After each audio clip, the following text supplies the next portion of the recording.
Okay, guys, unbelievable by our defense today for AD and Troy Reader to both have 3 sacks apiece, and then just the consistency that they played with. And, you could see, you can't always feel the weather and how much it affected it, but our defense, I thought, capitalized on that all day. There really wasn't much that you could get going, and there was definitely phases offensively where to even just get a handle on the ball was difficult for either side. Love the way that we came out offensively, kind of petered out a little bit. A lot of that stuff was altered by some of the weather. Say an excuse or not, that is a real thing that you could feel when you were out there. But like the way that I thought Johnny Hekker was outstanding today, and we'll look at the tape and we'll get better and get ready for San Fran next week. We'll start with Jordan, please. Hey, Sean.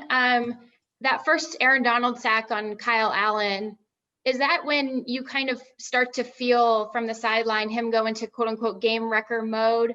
And what does the defense do to feed on a big play like that in response? Yeah, I mean, that's an igniter type play, but that's how Aaron is all the time. So, you definitely don't take it for granted, but that's kind of par for the course. You're so appreciative of him, but that's what he does.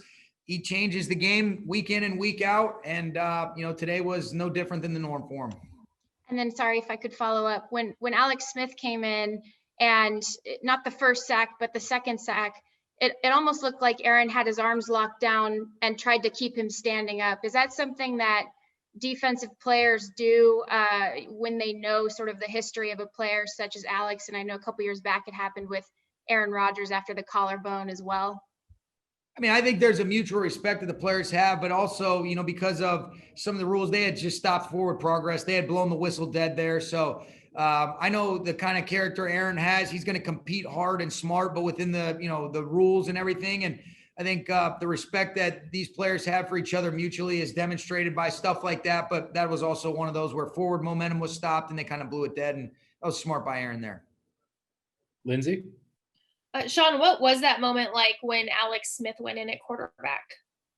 Even just watching him warm up, I mean, it's incredible what he's overcome, and to be in a situation where he's competing and being able to move in the pocket and make some plays off schedule. I mean, it's, you almost wish for him as a football fan that it was in a little bit better conditions as far as being able to play, where you can throw and catch a little bit more easily than what some of those elements entailed. But weird saying that when it was our defense that made it very difficult. So just impressed by him.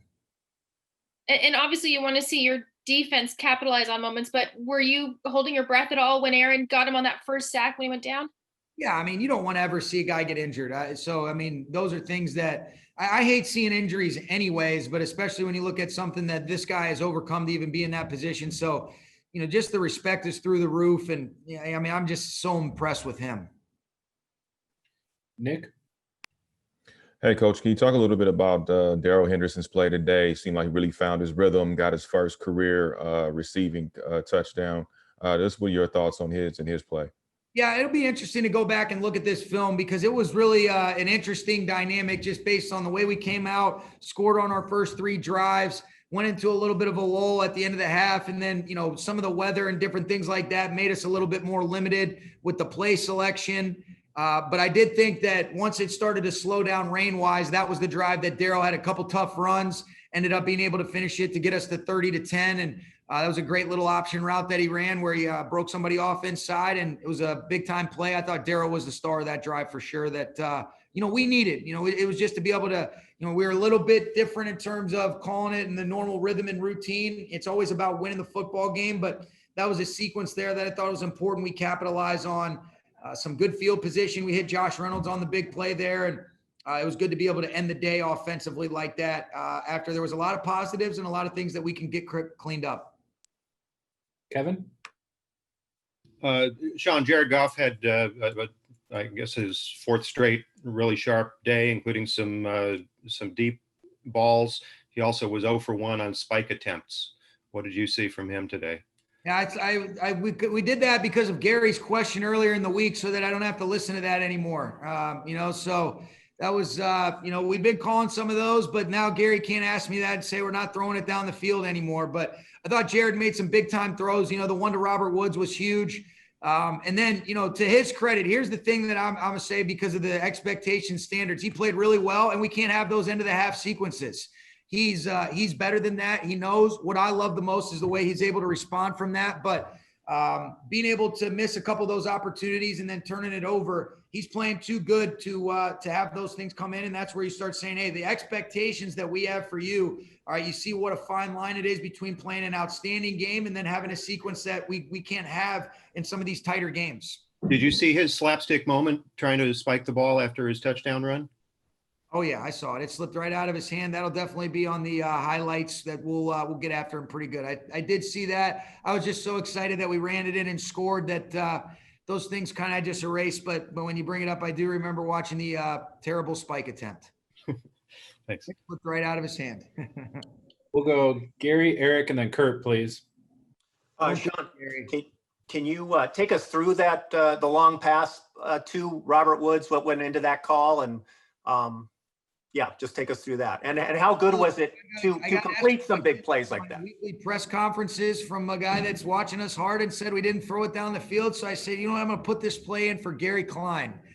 No, it was a situation that, we've been running a lot of actions off of that same deal. And, Robert ended up doing a great job getting down the field. And for Jared to be able to make that throw off of a motion where Robert's the vertical element was a big time play, and ended up coming back to that same play and hit Josh on the second level of that 3-level throw on that last scoring drive. So it was a big time throw and catch, a lot of positive things. And it's basically just some of the coverage contours that they had played made us feel like we could get over the top on that one. And now you're done, you're done with the NFC East. At least record wise, it looks like it's going to start to get tougher with the NFC West. Can you kind of just take us through your thinking now as you move into this next part of your schedule? Yeah, for us, it's really just, we ended up, we're at 4-1, and we got to get ready for what we know is an outstanding football team in the Niners next week. So it truly is the cliche, but it's the truth. You got to take it one game at a time. So many things change week by week. Certain guys get injured. You start looking ahead at your schedule. That's when you start not taking care of business and being where your feet are planted. And for us, it's really about getting ready for our 6th football game next week. We know the reigning NFC champs, the reigning division champs, and we're going to be ready to go. We're going to enjoy this ride home and then get ready for a great football game next weekend. Thank you. Go ahead, Eric. Hey, Sean, what did you learn about your team making these East Coast trips, 2 of which you won? What did you learn about your team? I think just what we've already kind of known. This is a mature team. They can handle a lot of things. I think it's really just whatever our rhythm and routine that we're comfortable with. And I think the guys have gotten comfortable in a short amount of time making these 3 trips in a very, in the last month, if you will, and coming in the day before, getting up, getting ready to go. I know for me personally, I've liked it because it allows the guys to be able to stay in their bed one more night. When you get there, there's not a lot of dead time. Sometimes when you get in on a Friday night, you're sitting around all day Saturday and you're like, what do? You just end up kind of almost getting a little bit more tired, lackadaisical. Whereas you get in Saturday night, you have some quick meetings, they get their dinner, they get a snack, they get to bed, and then you get up and you get ready to roll. And our guys have been ready to go early. And, I'm up so early. This feels like normal time to me. So I haven't really noticed much of a difference, but I've been very pleased with our guys. I thought we came out ready to go today better than we did in the Buffalo game. And that was reflected by just the start in general. A quick follow-up on that, Coach. Will you stay with this plan moving forward in terms of how you travel the East Coast? And then how do you think Troy Reeder played?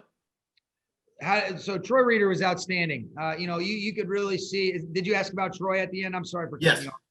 No. Yes, I think we'll stick with this schedule to answer your first question, Eric. It was in a lot of instances, you kind of are just saying, all right, because of the COVID, the protocols and some of the limitations, we're kind of forced to do this, but I think it's worked out well for us regardless. So I definitely think that's something that we'll explore. We're always going to do what we think is best for our players. They're the most important thing. It's always about them.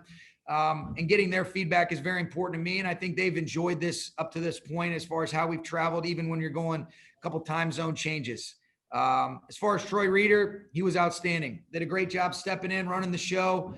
He's a guy that's played a lot of football. That's why I thought it was so seamless for him last week against the Giants. And then to come up with 3 sacks, a lot of production, outstanding. Very happy for Troy. And Joe Barry does such a great job with those inside linebackers. We'll wrap up here with Coach, please. Hey, Sean, 2 quick part question. Cam Akers back after 2 weeks off for the ribs, your initial evaluation of him. And 2, you talked about going back to DC was really about getting that 4th win, but what was it like being back there and being on the opposite sidelines. Yeah, I mean, I think the only thing that's weird is, you get to the stadium. I've never been in the visiting locker room and you're on the opposite sideline, but it just doesn't feel the same without the fans and so many people that I don't know.